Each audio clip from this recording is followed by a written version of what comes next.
عقیدہ نمبر 1، اللہ ایک ہے، اس کے سوا کوئی معبود نہیں، اور حضرت محمد صلی اللہ علیہ وسلم اللہ کے بندے اور اس کے رسول ہیں۔ عقیدہ کسے کہتے ہیں، اس کے معنی کیا ہیں، یہ سب باتیں بیان کی جا چکی ہیں پہلے۔ مختصر طور پر عرض کرنا ہے کہ اللہ ایک ہے، اس جملے میں لفظ اللہ ہے۔ بھائیو، یہ لفظ اللہ ایسا بامانہ لفظ ہے، اگر آپ اس کے معنی اور علماء نے اس لفظ کے بارے میں جو باتیں لکھی ہیں اس کی تشریح میں آپ اس سے غور کر لیں گے تو میں سمجھتا ہوں عبادات کا جذبہ ابھر کر آ جائے گا اور گناہوں کا جذبہ سرد پڑ جائے گا، کیونکہ اللہ اس ذات کو کہتے ہیں جو الہ اور معبود ہونے کے اعتبار سے ہر عیب سے پاک ہو اور سارے کمالات اس کے اندر بدرجہ اتم موجود ہوں۔ جو ذات سارے کمالات، ہر کمال اس کے اندر پایا جا رہا ہے اور وہ سارے کمالات اس کے ذاتی ہوں، اور ہر عیب سے جو پاک ہے ذات، اس کو کہتے ہیں معبود۔ خیر، اس کی لمبی چوڑی تشریح کتابوں میں ہے، آپ کو دیکھنا چاہیے اور غور کرنا چاہیے اس لفظ پر۔ مختصر یہ ہے کہ یہ ایسا جامع لفظ ہے، اگر ہم اسے غور سے دیکھیں گے تو پھر انشاءاللہ ہمارے اندر اللہ تعالیٰ کا مطلوبہ ڈر پیدا ہو جائے گا، پھر انشاءاللہ ایک گناہ کی جرات نہیں ہوگی اور ایک نافرمانی بھی نہیں کریں گے۔ اللہ کی نافرمانی اس لیے کر رہے ہیں کیونکہ اللہ کے بارے میں ہمیں معلومات ہی نہیں ہے۔ اگر معلومات ہوتے تو اس کی نافرمانی کسی قیمت پر نہ کرتے۔ کوئی کچھ بھی دے دے، جھوٹ نہیں بولتے اور نگاہ کو غلط استعمال نہ کرتے، کانوں کو غلط استعمال نہ کرتے، دماغ کا غلط استعمال نہ کرتے، ہاتھ پیر کا غلط استعمال نہ کرتے، دل کا غلط استعمال نہ کرتے، روپیے پیسے کا غلط استعمال نہ کرتے، ڈرتے ہر موقع پر۔ اگر اللہ کو جانتے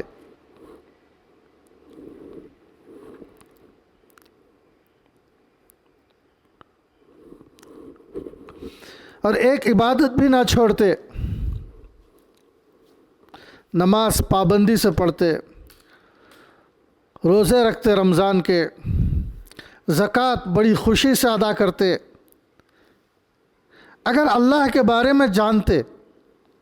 اللہ کے بارے میں کچھ پڑھے ہوئے ہوتے، اللہ کے بارے میں کچھ صحیح باتیں معلوم کیے ہوتے تو یہ نماز بوجھ نہ لگتی، روزے مشکل نہ لگتے، زکوٰۃ ادا کرنے طبیعت پر بار نہ ہوتا، ہر عبادت خوشی خوشی انجام دیتے اور عبادت کو سعادت مندی سمجھتے، خوش نصیبی سمجھتے۔ آگے ہے،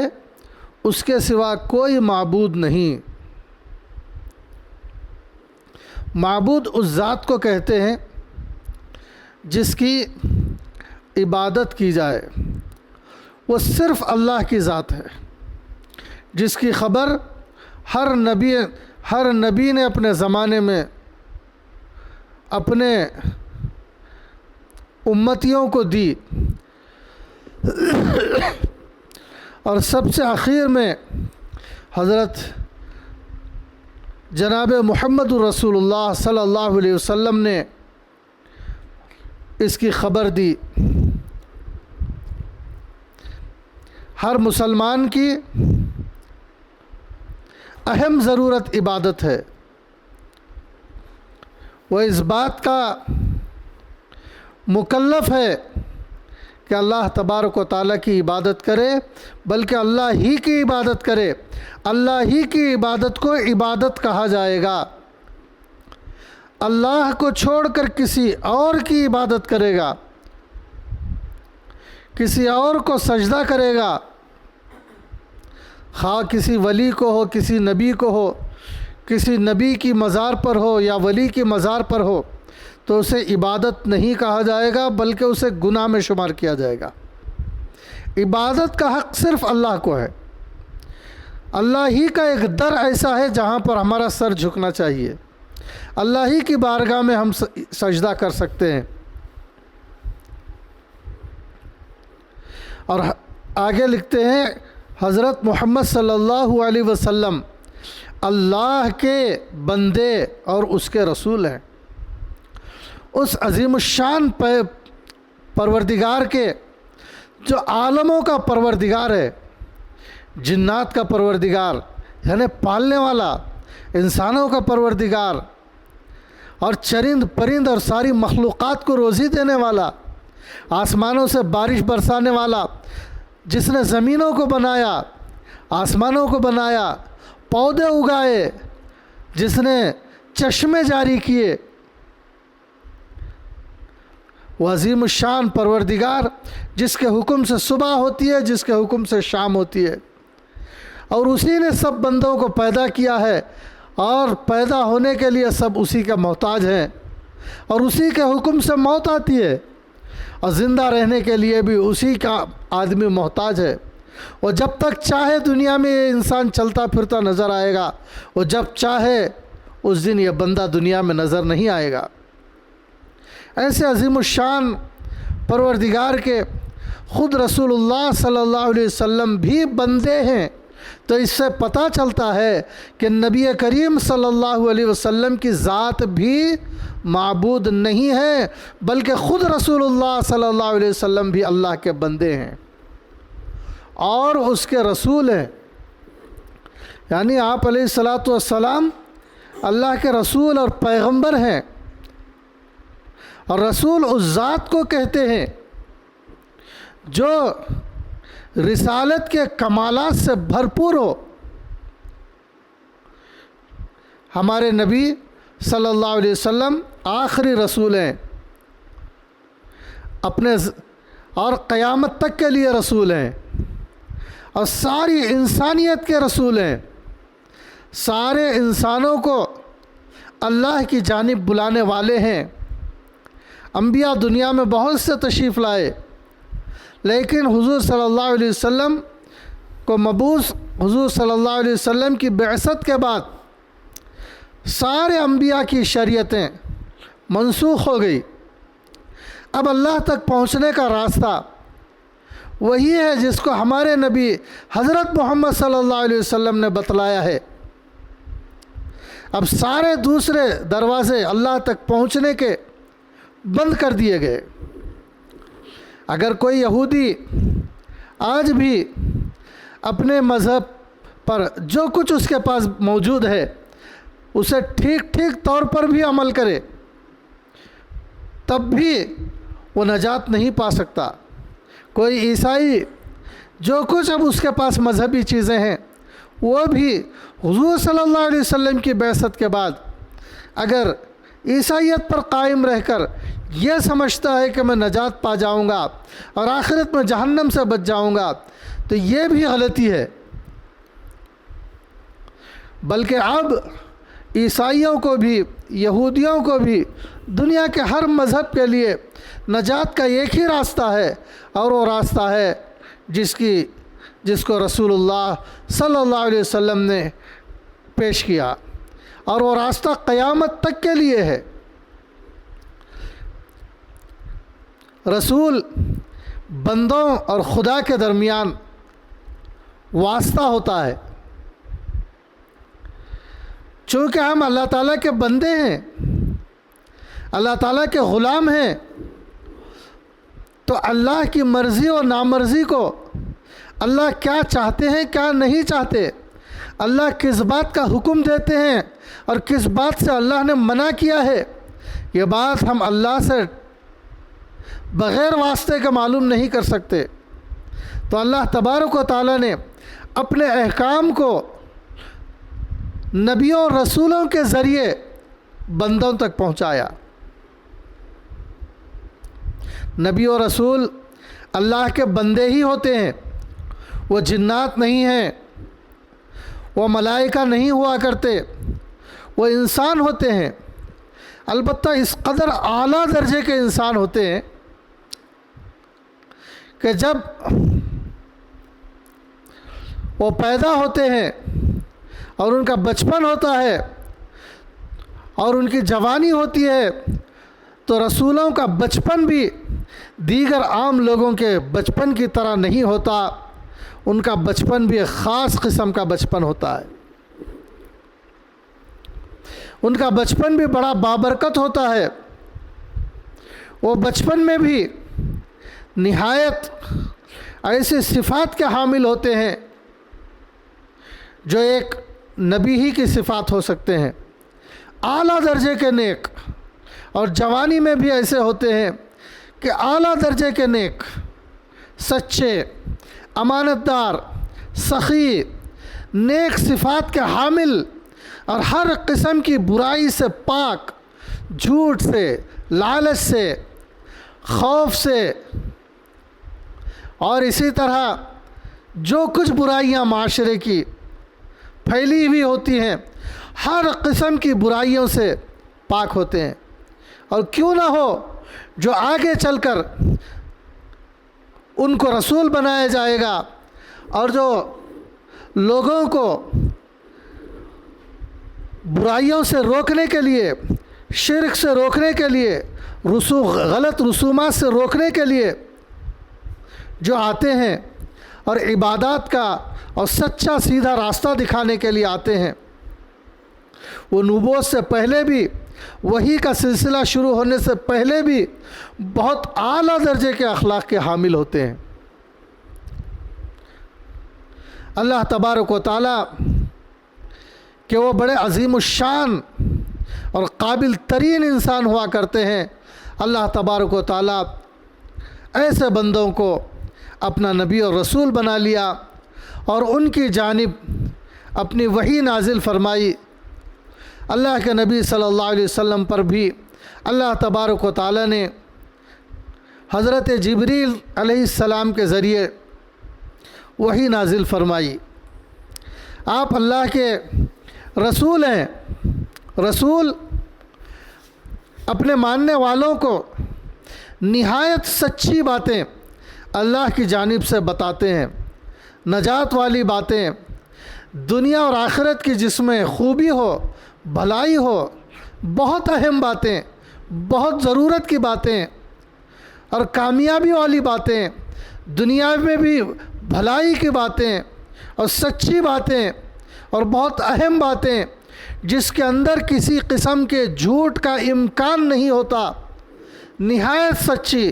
100% بلکہ 1000% سچی باتیں، ایسی باتیں اللہ کی جانب سے وہ لوگوں کو بتاتے ہیں۔ سعادت مند لوگ ان باتوں کو قبول کرتے ہیں، خوش نصیب لوگ ان باتوں کو قبول کرتے ہیں، ذہین اور قابل لوگ ان باتوں کو قبول کرتے ہیں اور ان کی ضرورت کو محسوس کرتے ہیں۔ اور آج جو آدمی اس ضرورت کو محسوس نہیں کرتا ہے، رسول اللہ صلی اللہ علیہ وسلم نے جو باتیں دی ہیں ان کو آسانی کے ساتھ قبول کرنے کے لیے تیار نہیں ہے، اللہ کی عبادتوں کو کرنے کے لیے تیار نہیں ہے، تو وہ حقیقی معنی میں اللہ کو ماننے والا نہیں ہے، وہ حقیقی معنی میں رسول اللہ صلی اللہ علیہ وسلم کو ماننے والا نہیں ہے، وہ اللہ کے بارے میں سمجھداری رکھنے والا نہیں ہے، وہ رسول اللہ صلی اللہ علیہ وسلم کے بارے میں سمجھ سے کام نہیں لے رہا ہے، وہ اپنا زبردست قسم کا نقصان کر رہا ہے، وہ محروم ہے اللہ تبارک و تعالی ایسی محرومی سے بچائے۔ واقعتاً عبادات میں پیچھے رہ جانا بڑی محرومی کی بات ہے۔ اور اسی طرح رسول اللہ صلی اللہ علیہ وسلم کی ہدایات اور ان کی تعلیمات کو سے انحراف کرتے ہوئے یا جاننے کی ضرورت نہ محسوس کرتے ہوئے زندگی گزارنا، یہ کوئی ایک اعلیٰ درجے کے انسان کی،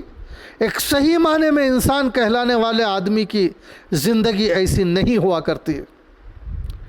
ہاں، جو محض صورتاً انسان ہو، حقیقی معنی میں انسان نہ ہو، اس کی زندگی تو ایسی ہو سکتی ہے، لیکن جو یہ سمجھتا ہو کہ انسانیت کا شرف کتنا اعلیٰ درجے کا شرف ہے، تو اس انسان کو اس کی بھی ضرورت محسوس ہوگی کہ عبادات کی ہمیں کس قدر ضرورت ہے،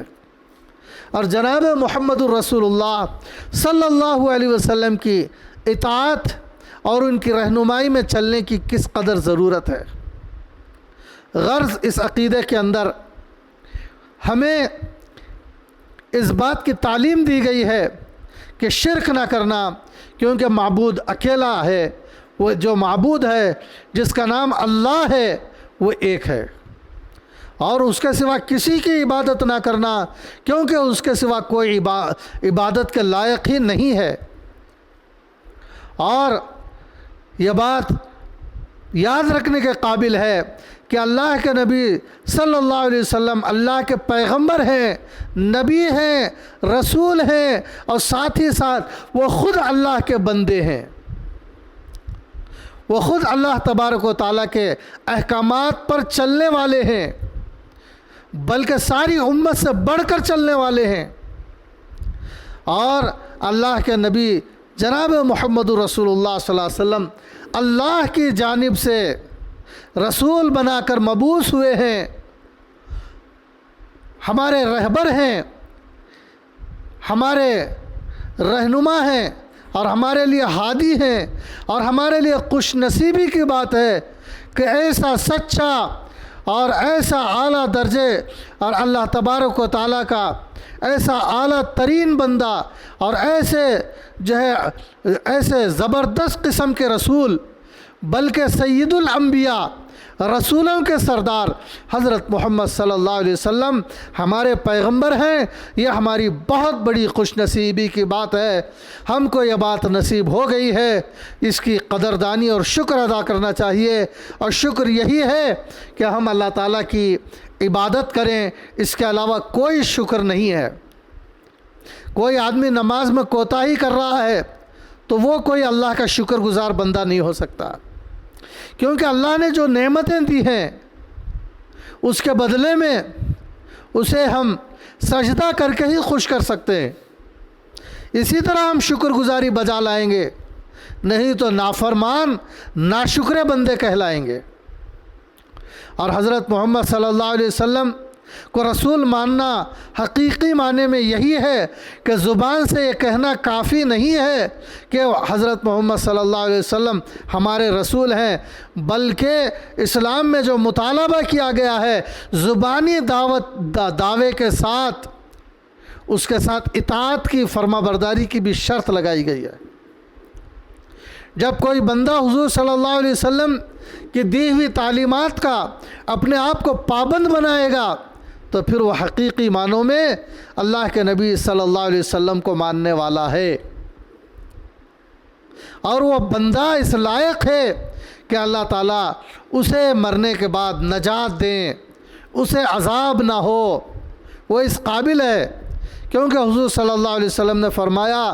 قال رسول اللہ صلی اللہ علیہ وسلم من اطاعنی دخل الجنہ۔ حضور صلی اللہ علیہ وسلم فرماتے ہیں جس نے میری اطاعت و فرما برداری کی وہ جنت میں داخل ہوا۔ یعنی حضور صلی اللہ علیہ وسلم سے اطاعت و فرما برداری کا رشتہ رکھنا اور ان کی رہنمائی میں چلنا، یہ ہے جنت کا راستہ۔ ومن عصانی فقد ابا، اور جس نے میری نافرمانی کی گویا اس نے میرا انکار کیا۔ اور حضور صلی اللہ علیہ وسلم فرما رہے ہیں جو زبان سے تو کہتا ہے کہ حضور صلی اللہ علیہ وسلم میرے نبی ہیں، رسول ہیں، لیکن عمل سے اس کا کوئی ثبوت نہیں ملتا، وہ عملی طور پر حضور صلی اللہ علیہ وسلم کا امت ہی نہیں معلوم ہوتا ہے اور ان کے طریقے پر نہیں چلتا ہے، ان کے بتائے ہوئے راستے پر نہیں چل رہا ہے، تو حضور صلی اللہ علیہ وسلم فرماتے ہیں کہ ایسا ماننا بھی کیا ماننا ہے، یہ بھی گویا نہ ماننا ہی ہے۔ علماء کہتے ہیں حضور صلی اللہ علیہ وسلم کو تو ماننا، لیکن حضور کے طریقوں کو نہ ماننا اور اس کے مطابق اپنی زندگی کو مذہبی سانچے میں نہ ڈھالنا، علماء کہتے ہیں یہ بھی ایسی چیز ہے کہ یہ جہنم کا راستہ ہو سکتا ہے، یہ جہنم کا راستہ ہے، اور کہتے ہیں کہ یہ چیز انسان کو جہنم تک پہنچا سکتی ہے۔ اللہ تبارک و تعالی حفاظت فرمائے، کیونکہ جہنم نہایت ہی برا ٹھکانہ ہے۔ جہنم ایسا برا ٹھکانہ ہے کہ انسان زندگی بھر عیش عشرت اور مال دولت آرام سے گزار کر جیسا اس نے چاہا سب کچھ اسے دنیا میں ملتا رہا، اچھی صحت، اچھے آرام کی چیزیں، پھر بھی اگر اسے دنیا میں سب چین و سکون سے رہنے کے بعد بھی اگر اسے 2-4 لمحے کے لیے آخرت کا عذاب چکھا دیا جائے تو وہ دنیا کے سارے مزے کو بھول جائے گا۔ ایک آدمی دنیا میں بڑا ہی تنگی کی حالت میں تھا، غربت کی حالت میں تھا، پریشانیوں کی حالت میں تھا، امراض کی حالت میں تھا، لیکن اگر وہ جنت کے اعمال کر رہا تھا اور اللہ تعالیٰ اسے جنت میں اپنے فضل و کرم سے جب داخل فرمائیں گے، اس وجہ سے اور اس سبب سے کہ اللہ تبارک و تعالیٰ کی اس نے فرما برداری کی، رسول اللہ صلی اللہ علیہ وسلم کی تابعداری کی، اور یہ سبب بن گیا اس بات کا کہ اللہ تبارک و تعالیٰ اس سے راضی ہوئے، اور اللہ کی رضا قیامت کے دن اس شکل میں ظاہر ہوئی کہ اس کو اللہ تعالیٰ نے جہاں جنت کا داخلہ عنایت فرمایا تو وہ جنت ایسی ہوگی، علماء لکھتے ہیں کہ دنیا کے سارے دکھ 2-4 لمحے کے اندر بھول جائے گا۔ یہ جنت، یہ جہنم، یہ حقیقی چیزیں ہیں، کوئی فرضی افسانے نہیں ہیں، یہ بالکل سچی خبریں ہیں جسے رسول اللہ صلی اللہ علیہ وسلم نے ارشاد فرمایا ہے، اور رسول اللہ صلی اللہ علیہ وسلم کو یہ چیزیں دکھائی گئی، اور قرآن کریم میں اس کا تذکرہ ہے، احادیث میں اس کا تذکرہ ہے۔ اللہ تبارک و تعالیٰ سے دعا کرتا ہوں کہ اللہ تبارک و تعالیٰ ہمیں اپنا حقیقی بندہ بنائے اور اس کی توفیق اور صلاحیت مرحمت فرمائے، اور حقیقی معنوں میں ایک سچا پکا امتی بن کر زندگی گزارنا ہمارے لیے آسان فرمائے، اور اس کی طلب ہمارے اندر پیدا فرمائے، جستجو پیدا فرمائے، اور اس کی کوشش کرنے کی ہمیں ہمت عطا فرمائے۔ اللہ تبارک و تعالی ہمیں اپنا ذکر کرنے والا بندہ بنائے، اپنے کتاب کی تلاوت کرنے والا بندہ بنائے، اور رسول اللہ صلی اللہ علیہ وسلم کی سنتوں پر چلنے والا ہمیں اللہ تعالیٰ بندہ بنائے، اور دینی تعلیم کو حاصل کرنا کی ضرورت کو محسوس کرنے والا اور اس کے لیے وقت دینے والا، اور جو باتیں نہیں سمجھ میں آتی ہیں دین کی اسے اہل دین سے سمجھنے والا بندہ بنائے۔ اللہ تبارک و تعالیٰ سے دعا کرتا ہوں کہ حقیقی معنوں میں اپنا بندہ بننا ہمیں آسان فرمائے اور ہمیں مزید توفیقات مرحمت فرمائے۔ وآخر دعوانا ان الحمد للہ رب العالمین۔